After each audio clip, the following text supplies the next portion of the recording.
With just 1 week left until a COVID-era immigration policy ends, the number of migrants showing up at the U.S.-Mexico border continues to grow. Title 42 will be lifted on May 11th. That's a week from today, and it will remove some restrictions for asylum seekers. CBS 8's Abby Black is live at the border in San Ysidro with more on efforts to provide migrants legal help and if there is any hope for real immigration reform. Abby.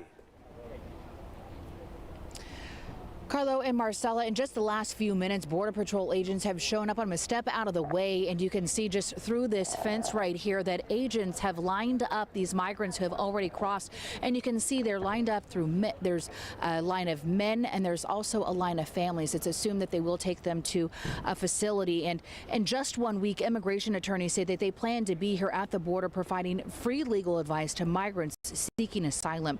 With more than 10,000 migrants expected across the southern border each day, many are calling for immigration and border reform, but one local congressman says that hope is gone. As the end of Title 42 nears, U.S. Border Patrol agents continue to detain migrants from around the world who are crossing illegally. It's these images that have many immigration attorneys preparing for an unprecedented number of migrants at the border. Title 42 made it possible to deny entry to the U.S. to help stop the spread of COVID-19. The people on the ground are ready to welcome asylum seekers and other migrants. They're ready to assist them. Alvaro Huerta with the Immigrant Defenders Law Center in Los Angeles has been in Tijuana already providing counsel to migrants waiting to cross the border. We want to make sure that people have access to the courts, that they get a chance to make their case. That's incredibly important because we don't want to turn people back to danger and to violence. But Congressman Darrell Issa says there needs to be tighter laws to secure our border. A portion of the border is in his district, and he also serves on the Judiciary Committee that recently crafted immigration and border security reform that limits asylum eligibility for migrants at the U.S.-Mexico border.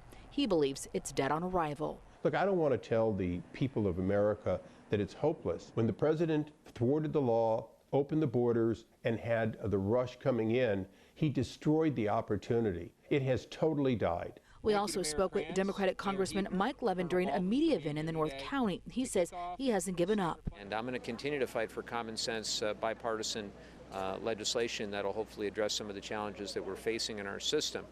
Immigration advocates say that they'll continue their work on the ground and lobby for adequate reform. But we don't want these policies that really emphasize deterrence and enforcement, when instead we should be giving people lawful pathways to come into the country. President Biden will send 1,500 active duty troops to the southern border next week to assist with the surge that expected when Title 42 ends. Now, we will keep it right here as this is actively happening right now as the Border Patrol agents again have lined up these migrants who have already crossed, and you can see that they've lined them up what it looks like to be a line of men, and also they've separated the families. Marcella? Abby, what else is President Biden doing to try and slow the influx of migrants at the border? We know each one has a story and a reason for coming, but it is a growing crisis.